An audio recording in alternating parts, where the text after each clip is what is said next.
ئەمە یەکەم دەستپێشخەریمان نییە کە هێناومانەتە سلێمانی و هەولێر و دووەک، چونکە بە بەردەوامی ئێمە لێرەین. ئەنجامی دەستپێشخەرەکانمان ئەنجامی زۆر باشی هەبووە.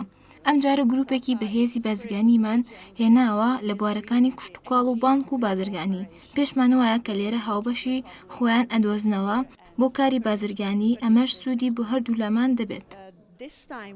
ئێمە بە پێویستمان زانانی وەکو یەکێتی هاوادونکارانی هەرێمی کوردستان لەژێر چاودێری بەڕێز ئیوا درداکۆڤا و قونسوڵی چێک کۆنفرانسێکیان بۆ بە ئەنجام بگەێنین و هەندێک لە کۆمپانیەکانی خۆمان لە بوارەکانی خۆیاندا بۆ هێناون بۆ ئەوەکەوە بتوان کاری هاوبەش بەیەکەوە بکەن و توێژ بکەن بۆی لە ئایندەدا گرێبەستی لێکتەگەیشتنیان ببێت و بتوانن ئەو کۆمپانیانە کە خاوەنی خبرە و خاوەنی کۆمپانیای بتوانن لە وڵاتی چێکەوە هاتون بۆ ئێرە بۆ هەرێمی کوردستان ئێمە بتوانین لەم دیدارەدا زیاتر بە یەکتریان بناسیێن و بتوانن کاری هاوبەش بکەن. شەش حەوت کۆمپانیای چیکی بەتوانە هاتوون بۆ هەرێمی کوردستان و ئێمەش 15-20 کۆمپانیایەکی سلێمانیمان بۆ کۆکردوونەتەوە لە هەموو بوارە جیاجیەکان بەتایبەتی لە بواری کشت و کاڵە و لە بواری دەرمانە و لە بواری گای ڕۆکە و لە بواری میترۆ لە بوارەکانی کەوە هاتوون بۆ لە بواری تەمینە لە بواری بانکە لە بوارە جیاجیەکان و بەهێزەکانن کەوا لێرە نەوێ لەگەڵ کۆمپانیەکانی ئێمە وتوێش بکەن.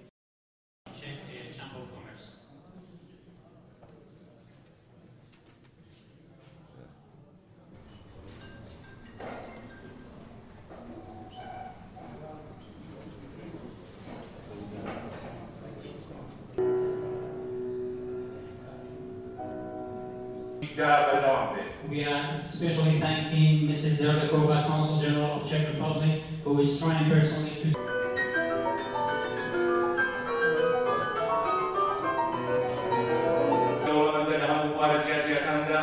Czech Republic is a rich country from all different aspects.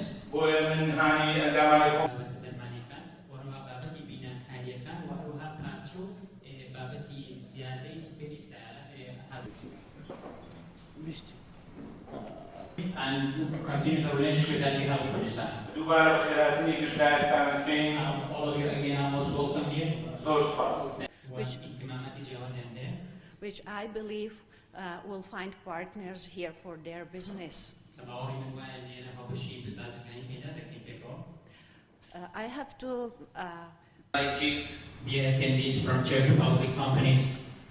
میوانانی خۆشەویست لە بازرگانان و بەرپرسانی ئیناری و